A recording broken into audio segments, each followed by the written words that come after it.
और यूपी में ये दोनों नेता अगर अच्छी बात करें तो यूपी किसी के पास की बात नहीं है। फिर यूपी उसकी होगी जिसके साथ एसपी और बीएसपी होगी।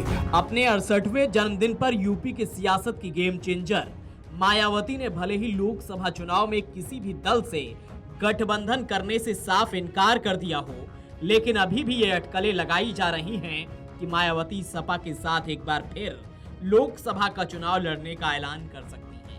यह हम इसलिए कह रहे हैं क्योंकि इस बात को बीएसपी के सांसद ही बल दे रहे हैं।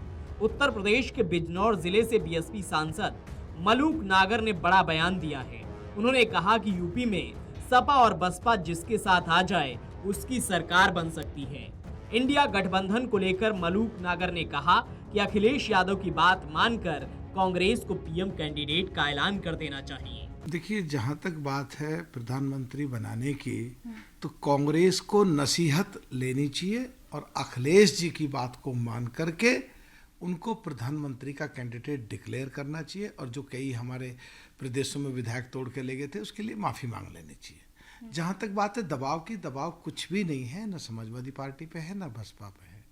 दबाव था 2004 से 2014 तक, जब यूपीए की सरकार थी, कांग्रेस की सरकार थी, तो समाजवादी पार्टी के नेता के खिलाफ भी और हमारे बीएसपी के नेता के खिलाफ भी, यानी कि माननीय मुलायम सिंह यादव जी के खिलाफ भी और माननीय मायावती जी के खिलाफ भी आय से अधिक संपत्ति के केस सीबीआई से रजिस्टर्ड करा के जेल में डालने की तैयारी करती थी कांग्रेस ने। हालांकि वो केस चला, सुप्रीम कोर्ट में जाकर के वो सब रफा दफा हुआ, दूध का दूध पानी का पानी हुआ और न्याय मिला। तो दबाव तो जब था, दबाव की कोई भी चीज़ नहीं है। पर अखिलेश जी अच्छी बात कर रहे हैं, मायावती जी ने भी कई बार अच्छी बात करी है।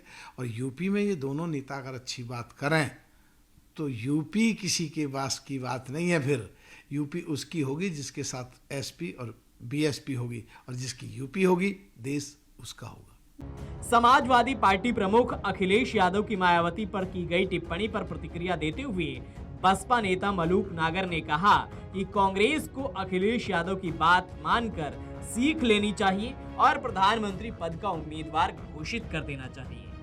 अब बीएसपी सांसद भले ही अखिलेश की तारीफ में कसीदे पढ़ रहे हों, लेकिन मायावती ने अपने बर्थडे पर अपने पुराने सहयोगी सपा अध्यक्ष अखिलेश यादव पर करारा हमला किया था। उन्होंने कहा था कि अखिलेश यादव गिरगिट की तरह रंग बदलते हैं, इनसे बचकर रहना चाहिए। मेरे संन्यास की अफवाह फैलाई जा रही है, मैं अभी संन्यास लेने वाली नहीं हूँ। मैं अंतिम समय तक पार्टी के लिए काम करती रहूंगी।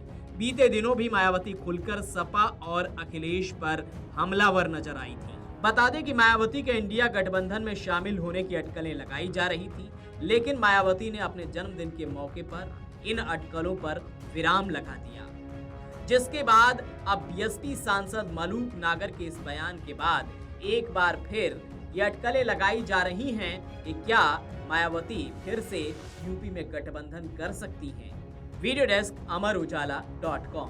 अगर आप ये वीडियो YouTube पर देख रहे हैं तो हमारे चैनल को सब्सक्राइब करें और बेल आइकन को दबाना ना भूलें। अगर आप Facebook पर ये वीडियो देख रहे हैं तो हमारे पेज को लाइक करें।